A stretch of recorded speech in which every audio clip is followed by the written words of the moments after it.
But I have to ask Dr. NS Rajan, you're here with us.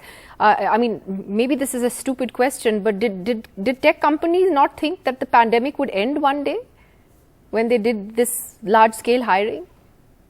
Nidhi, you have actually hit the nail on the head. So let me pick up two distinct elements of what you're asking, and it's far from foolish. I think you asked a very profound question. Thank you. Now, look, there are technical reasons that you can cover, and I'll very quickly go through them. So one is the fact that there is an economic uncertainty. There are fears of recession. The other is the fact that the consumer demand is weakening because of a pandemic and post-pandemic issues. There is also a repo rate and rate increases that are happening, which are actually making cost of capital very, very difficult for companies to handle. You have pressure from investors who are trying to push for profitability. You're also hoping that by doing this in terms of layoffs, you'll be enhancing profitability and saving costs and all of that in a declining revenue market.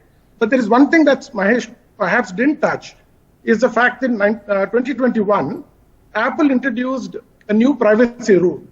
What it did in bargain is that it gave the option to people who use the Apple phone to decide whether they would like to be, their data is being accessed by others, do you permit it or not? And almost 95% of the people said no, which meant that getting data, which is third-party data, which was easily available, is now becoming increasingly difficult. And the big tech companies have lost almost $280, $290 billion. But having said that, if I look at, and your program rightly says no spin, right? And if you really look at the reason behind the kind of layoffs, I think if I have to use one phrase, it is leadership failure. Failure in terms of not being able to define the direction the way you should, failure in terms of not standing by the values that you espouse, failure in terms of doing indiscriminate hiring, wanting to grow without any compassion behind it, typically trying to copy others who are doing the same thing because it looks good to the shareholders, and not being able to actually marshal an argument. And imagine the world's biggest companies did that. This is a failure of leadership, as you say, at the highest levels in the biggest companies in the world. Absolutely. And for me, it's not a question of 10,000, 5,000, 50,000.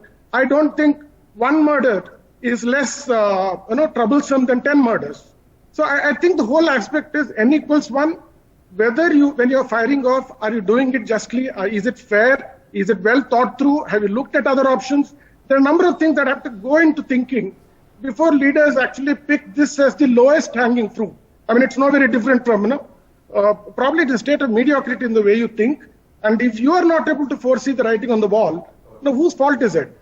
And I can tell you, and I don't want to take time away, but in terms of hiring, there are people who have fired people and within 3 months are hiring again.